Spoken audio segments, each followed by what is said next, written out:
오늘 9월 2일 월요일 새벽 기도에 나오신 성도님들을 주님의 이름으로 환영하고 축복합니다. 오늘은 여호수아 1장 10절로 18절의 말씀을 가지고 승리의 비결이라는 말씀을 나누겠습니다.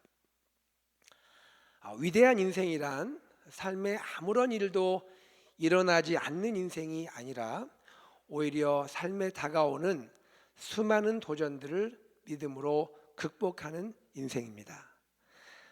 여호수아 1장은 약속의 땅 가나안 진입을 앞두고 있는 한 사람 여호수아의 위대한 인생을 조명하고 있습니다. 지금까지도 여호수아의 삶에는 크고 작은 도전들이 있었죠. 그리고 그때마다 여호수아는 하나님을 의지하는 믿음으로 그 도전들을 잘 이겨냈습니다. 그런데 지금 여호수아 1장에서 이 여호수아가 당면하고 있는 도전은 과거의 도전들과는 비교가 안 됩니다. 근본적으로 수준이 다르고 규모가 다른 것이죠. 과거의 도전들은 지도자 모세와 함께 직면했던 그리고 극복했던 도전이었습니다. 그런데 지금 여호수아가 직면하고 있는 이 도전은요, 여호수아 혼자서 감당해야 하는 도전인 것이죠. 더욱이 지금 여호수아의 도전은 위대한 모세마저도 성취하지 못한 도전입니다. 고집스럽고 불순종하는 이스라엘 백성, 장정만 60만이 넘는 이 이스라엘 백성을 이끌고 요단강 건너서 약속의 땅 가나안으로 들어가는 큰 도전입니다. 솔직히 인간적인 면으로 볼 때 여호수아 입장에서는 어쩌면 매우 부담스럽고 두렵고 떨리는 도전일 수 있습니다. 그러므로 여호수아는 전적으로 하나님을 의지하고 하나님을 신뢰할 수밖에 없었고, 감사하게도 하나님은 그런 여호수아에게 하나님이 함께 하시겠다, 임마누엘의 약속을 주셨고, 특별히 모세와 함께 했던 것처럼 내가 너의 평생에 함께 해주겠다 하는 임마누엘의 약속을 허락해 주셨던 것이죠. 특별히 오늘 본문 여호수아 1장 10절로 18절은 하나님의 이 임마누엘 약속을 받은 여호수아가 승리를 위해 구체적으로 어떤 전략을 취했는지 소개해주고 있습니다. 저는 이것을 승리의 비결이라 말하고 싶은데요, 세 가지를 여러분과 함께 생각해 보고자 합니다. 첫째, 하나님의 언약을 확신하고 선포합니다.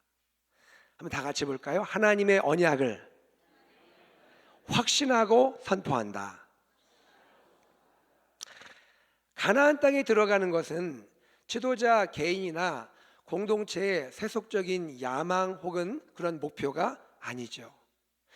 이것은 하나님이 약속하신 언약을 성취하는 것입니다. 더 정확히 말하자면 하나님의 언약 성취에 우리 공동체가 참여하는 것입니다. 이스라엘의 조상인 아브라함과 이삭과 야곱에게 하나님이 맹세해 주신 하나님의 그 언약을 성취하는데 우리가 동참하는 것이죠. 여호수아는 그러므로 가나안 땅을 들어가서 차지하는 이 일을 이렇게 규정을 합니다. 11절에 보면 너희의 하나님 여호와께서 너희에게 주사 차지하게 하시는 땅이다. 너희가 계획하고 너희가 전략을 세우고 너희가 꿈꾸고 너희가 그래서 실현하는 그러한 인간적인 계획이 아니라 너희의 하나님 여호와께서 너희에게 주셨고 너희로 하여금 차지하게 하시는 땅이다. 하나님이 계획하셨고 하나님이 약속하셨고 하나님이 이루게 하시는 하나님의 비전이고 하나님의 꿈이다. 그 하나님의 비전과 꿈을 너희가 이루는 것이다. 이렇게 말씀하시는 겁니다. 이 하나님의 약속, 하나님의 이 언약은 오늘 우리에게도 적용이 된다고 생각합니다. 우리 각자 개인, 우리의 가정, 우리 교회 공동체도 마찬가지 같아요. 우리는 우리 앞에 목표를 세우고 달려나갈 때에 하나님 앞에 질문을 해야 합니다. 하나님, 과연 이 목표가, 내가 당면하고 있는 이 도전이 하나님의 거룩한 뜻을 이루기 위함입니까? 아니면 나의 인간적인 야망, 세속적인 그러한 욕심을 이루기 위한 것입니까? 그때 내 마음 가운데 이것은 하나님이 약속하신 뜻이다라는 확신이 들 때에는 담대하게 선포하면서 우리는 믿음으로 전진해야 할 줄로 믿습니다. 그때에는 어떤 장애나 어떤 방해에도 굴하지 말고 전진해야 합니다. 하지만 그것이 하나님의 뜻이 아니라면 멈춰야 합니다. 그리스도인의 목표는 나의 삶, 우리의 삶을 통해 오직 그리스도를 드러내고 하나님의 뜻을 이루는 것인 줄로 믿습니다. 둘째, 나만의 승리를 넘어서 함께하는 승리를 추구합니다. 같이 볼까요? 나만의 승리를 넘어 함께하는 승리를 추구한다. 여러분 축구 좋아하세요? 제가 축구를 좋아합니다. 손흥민 선수 축구 아주 좋아합니다. 축구하는 그 경기도 좋아하지만 경기 마치고 나서 인터뷰하는 그 짧은 시간 저 아주 좋아하는데요. 질문자가 손흥민 선수에게 이렇게 질문합니다. 오늘 목표는 무엇이었나요? 아마 이 질문자는 그런 걸 기대했을 것 같아요. 오늘 개인 골 기록의 목표가 몇 골인데 뭐 이런 이야기를 할 줄 알고 질문한 것 같아요. 손흥민 선수 이렇게 대답하죠. 저는 오늘 우리 팀이 이기는 것만 생각했습니다. 저는 다른 거 생각 안 하고 우리 팀이 이기는 것만 생각했습니다. 저는 이 대답이 참 좋아요. 기뻐요. 나의 승리가 아니라 우리 팀의 승리를 위해서 뛴다고 말하죠. 그러니까 때로는 나에게 골 기회가 왔는데도, 찬스가 왔는데도 패스해서 양보할 수 있는 거예요. 그리고 때로 나도 힘들지만 팀을 위해서 한 걸음 더 뛰어나갈 수 있는 것이죠. 믿음의 공동체의 영적인 승리도 마찬가지라고 생각을 합니다. 여호수아는 지금 가나안 땅 진입에 앞서서 르우벤 지파와 또 갓 지파, 므낫세 반 지파를 불러서 이렇게 명령합니다. 여러분들은 이곳 요단 동편의 땅을 이미 분배받았습니다. 그러므로 사실은 요단강 건너서 요단 서편 가나안 땅에 진입할 필요가 없지요. 하지만 우리는 이스라엘 한 공동체가 아닙니까? 우리는 하나님의 한 백성이므로 당신들도 나머지 지파들과 함께 요단강 건너 가나안에 들어가는데, 그곳을 차지하는데 함께 하는 것이 옳습니다. 형제들이 그들의 땅을 차지한 다음에 당신들은 돌아와서 여러분의 땅을 차지하십시오. 이것이 여호수아의 명령이죠. 여러분, 개인주의적인 입장에서 생각하면 그것은 참 말이 안 되는 명령입니다. 나에게 분배된 땅 이미 난 도착했고 내가 여기서 누리면 되는 거예요. 내가 왜 굳이 가나안 땅으로 가기 위해 요단강을 건너야 합니까? 왜 내가 희생을 감수해야 합니까? 어쩌면 목숨이 위험할 수도 있는 상황입니다. 왜 그 일을 해야죠? 다른 이유가 하나도 없습니다. 오직 하나, 우리는 하나님 안에서 한 백성이에요. 하나님 안에서 한 형제이고 자매예요. 그 이유 때문에 내가 나의 이 안위보다도 희생하고 모험을 감수하며 하나님 명령에 순종하는 것이죠. 할렐루야. 감사하게도 이스라엘 백성은 지도자 여호수아의 명령에 순종합니다. 이들 세 지파 사람들은 가족과 가축만 요단 동편에 남겨두고요, 형제들과 함께 가나안 땅을 차지하는 이 일, 희생과 수고가 따르는 이 사명에 참여합니다. 얼마나 아름답고 숭고한 일입니까? 멋진 형제애가 아닙니까? 이것이 저는 하나님의 백성다운 모습이라고 생각합니다. 나만의 승리를 생각하는 이기적인 사람이 아니라 믿음의 공동체를 생각하고 형제와 자매를 돕고 돌볼 줄 아는 사람, 이것이 성경이 보여주는 참다운 인간상이라고 믿습니다. 빌립보서 2장 4절에 보면 이렇게 말씀이 되어 있습니다. 각각 자기 일을 돌볼 뿐더러 또한 각각 다른 사람들의 일을 돌보아 나의 기쁨을 충만하게 하라. 여러분, 예수 믿는 우리 성도들이 나의 일을 할 뿐 아니라 서로의 일을 돕고 돌볼 때 궁극적으로 우리 안에 그리스도의 기쁨이 충만하다고 말하고 있습니다. 여러분, 우리 안에 이 기쁨이 충만하기를 소망합니다. 이제 금년에 여름 단기 선교가 공식적으로는 종결이 됐는데요. 제가 섬기면서 발견했던 아름다운 일이 있었습니다. 단기 선교하기 위해서는 펀드레이징 있잖아요. 펀드레이징 하기 위해서 팀들이 얼마나 많은 시간 준비하고 또 수고하는지 알 수가 없어요.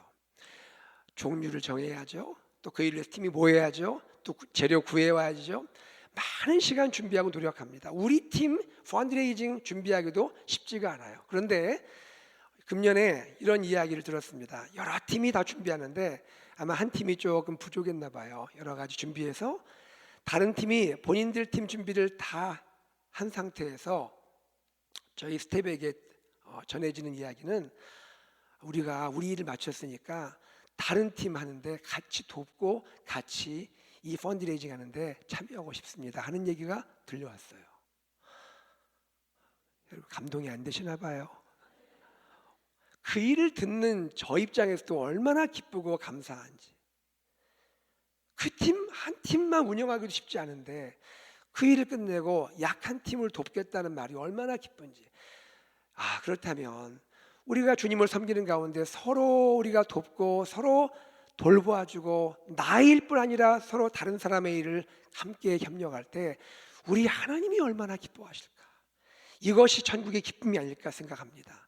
우리 가정 안에 우리 교회 공동체 안에 이러한 그리스도의 기쁨이 충만하기를 주의 이름으로 축복합니다.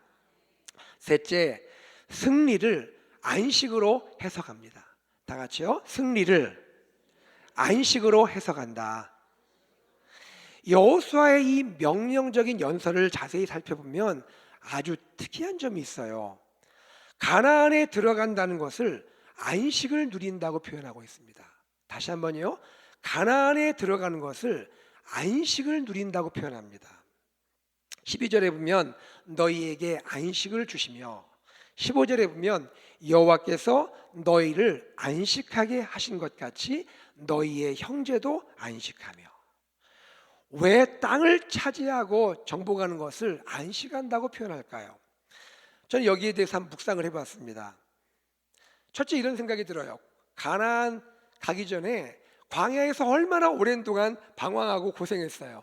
그러니까 광야의 이 오랜 방황의 일정을 생각하니까 가나안 들어가면 안식하는 거다 이렇게 말했을 겁니다. 그것도 좋은 해석이에요. 그런데 여러분 엄밀히 말하면 가나안 땅에 들어가서 아무것도 안 하나요?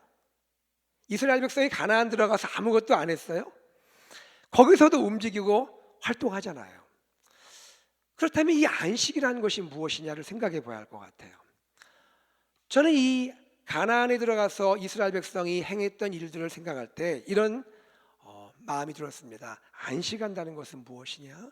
하나님 백성 입장에서 안식한다는 것은 인간의 욕망이 그치는 겁니다. 그리고 하나님의 평안과 거룩이 임하는 거예요. 사람이 돌아가시면 우리 안식한다고 표현하잖아요. 안식한다는 게 뭔가요? 이 땅에서의 모든 욕망이 멈추어지고 하늘의 평안과 하늘의 거룩과 하늘의 기쁨이 심령 안에 충만한 거 아닙니까? 가나안 땅에서 안식을 누린다는 것은 무슨 의미가 있을까? 그것은 하나님의 약속이 성취되어진 은혜 안에서 약속된 땅, 하나님의 약속이 성취된 그 은혜 안에서 인간적이고 세속적인 욕심을 버리고 하나님의 평안, 기쁨, 거룩을 누리는 삶을 사는 것, 그것이 안식이 아닐까 싶습니다. 이 안식의 삶은 동일한 가나안 지역을 살지만 그곳에 살고 있던 가나안의 7족속은 누리지 못한 삶이에요. 동일한 가나안 지역을 살지만 그 땅에 거했던 7족속은 이 안식을 누리지 못했어요. 동일한 지역이지만 하나님 백성 이스라엘이 들어갔을 때 그들은 그 동일한 지역에서 하나님의 안식을 누리게 되는 거예요. 그것은 무엇입니까? 하나님의 거룩, 하나님의 평안, 하나님의 기쁨, 그러한 하나님의 통치가 임하는 것이 안식인 줄로 믿습니다. 여러분 기억합시다. 안식을 누리는 것은 무엇입니까? 아무것도 안 하는 것이 아니고요, 하나님의 언약의 성취 안에서 평강과 기쁨과 거룩을 누리는 삶인 것을 믿으시기를 바랍니다. 가나안 땅의 이스라엘 백성이 그랬듯이 오늘 우리들도 하나님이 허락하신 이 땅의 삶의 영역 안에서 나의 직장과 나의 일터와 나의 가정과 나의 교제와 교회와 또 친구들과의 관계와 이 모든 나의 일상적인 삶 안에서 동일하게 살아가되 동일한 이 땅의 일상을 살아가는 세상 사람들과 달리 우리 그리스도인들은 인간적인 욕심, 욕망 다 내려놓고 하나님의 평안과 하나님의 기쁨과 하나님의 거룩을 누리며 살아가는 그 삶, 그것이 안식인 줄로 믿습니다. 이것을 다른 말로는 샬롬이라고 말해요. 샬롬의 삶을 사는 거예요. 우리 그리스도인들의 삶의 목적이 무엇입니까? 많이 얻는 겁니까? 많이 구해서 그걸 누리는 겁니까? 그것이 아니고요. 우리 그리스도인들의 삶의 목적은 이 세상에, 이 지상에서 살아가는데 하나님을 모르는 사람들과 달리 우리는 똑같이 이 세상을 살아가지만 우리는 살아가는 목적이 다른데 그것은 하나님의 샬롬을 누리며 그 샬롬을 나누며 그 샬롬을 선포하며 그 샬롬을 확장하는 삶인 줄로 믿습니다. 이것이 우리의 삶의 목적인 것이죠. 또 한 가지 여러분, 안식에는 이런 의미가 있는 것 같아요. 여러분, 안식은 인간적인 노력의 결과가 아니에요. 그것은 하나님의 선물입니다. 우리가 아무리 노력을 한다 하더라도 노력하고 수고한다고 참 안식을 얻나요? 돈으로 우리가 살 수 있나요? 안식은 그런 것이 아닙니다. 안식은 하나님 우리에게 허락하시는 선물이에요. 안식의 주인이신 하나님, 우리 주 예수 그리스도께서 우리에게 주실 수 있는 선물입니다. 이 안식을 위해서 주님이 십자가에 그 사랑을 보이셨죠. 우리는 이 땅에서 안식이 없었던 사람입니다. 세상적인 목표를 향해 달려갔던 사람들이에요. 우리를 위해서 주님이 십자가에서 그분의 참 평안, 그분의 거룩, 그 기쁨을 우리에게 주셨습니다. 그분이 우리의 모든 염려와 걱정과 근심을 대신 담당하셨어요. 우리를 향하여 수고하고 짐진 자들이여 나에게 와서 쉬라고 말씀하고 있습니다. 사랑하는 성도 여러분, 오늘 하루 살아갈 때, 한 주간 살아갈 때 우리 삶에 많은 도전과 여러 가지 넘어야 할 산들이 있을 겁니다. 도전과 산이 없는 것이 안식이 아니라 살아가면서 여러 가지 어려움과 또 여러 가지 문제들이 있지만 그때마다 주님의 십자가 앞에 나아가서 주님 주시는 이 거룩과 평안과 기쁨을 누리며 삶 가운데 승리하시는 안식의 승리자 되시는 여러분 되시기를 주의 이름으로 축복합니다. 이 땅에서 안식은 완전하지는 않지만 그러나 우리는 안식을 누릴 수 있고요, 장차 우리에게 올 완전한 안식을 우리는 사모하며 기다릴 수가 있습니다. 그날 주님의 품 안에서 이 영원한 안식을 누리게 될 거예요. 그때까지 우리의 하루하루 삶 가운데 주님의 안식 안에서 승리하며 싸워가시는 여러분 되기를 주의 이름으로 축복합니다. 오늘 말씀을 정리하겠습니다. 승리의 비결은 세 가지입니다. 첫째, 하나님의 언약을 확신하고 선포하는 겁니다.